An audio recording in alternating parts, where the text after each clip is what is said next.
All right, so this is going to be the third installment of the 10-step trade plan, and it's going to be on supply and demand zones. So supply and demand zones are very similar to support and resistance. So support and resistance are basically just a single line where price touches, and then reacts. So price comes and comes back down, or passes and retests, right?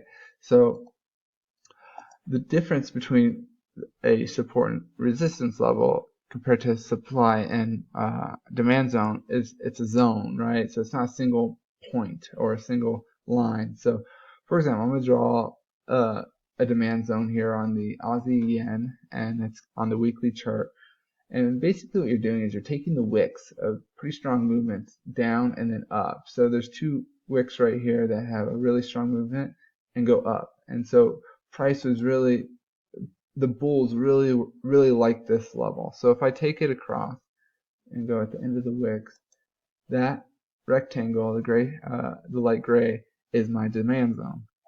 And you can see, if I get out my marker here, you can see how this is the start, and it held right there, there, there, there, there. It kind of passed, but on the weekend, it came down, but it finished the week above that demand zone.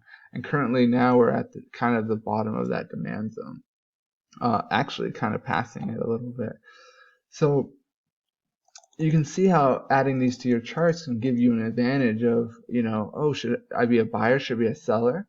So uh, this is just another soldier that you can add when making your analysis and your trade plan. Now, with the demand zones and the supply zones, price doesn't have to, um, it can reverse anywhere in here, or it can actually pass and then retest and then go back down. But it can kind of stop right at the top, kind of like this one. It can happen kind of right in the middle, kind of like this one. This is a little bit closer to the end. It can go all the way down to the bottom, more like this one.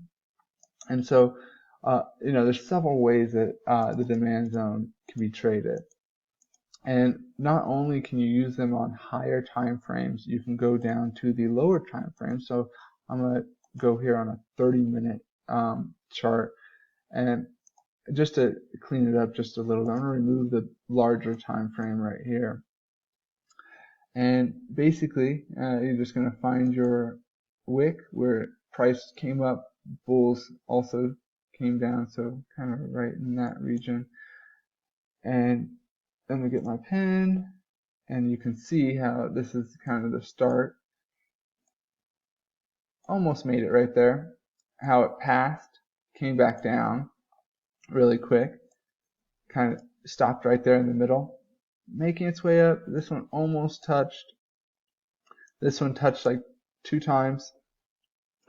Now, what's kind of nice about Nadex is on these demand zones, if the contract price is right, you can get weeklies, or you can get dailies, or you can get hourlies, whatever your trade style is. But you can get strike prices above here that are in the money, where price is not it's just not going to want to go to unless it kind of breaks. But then have your trade plan and your stop losses in place.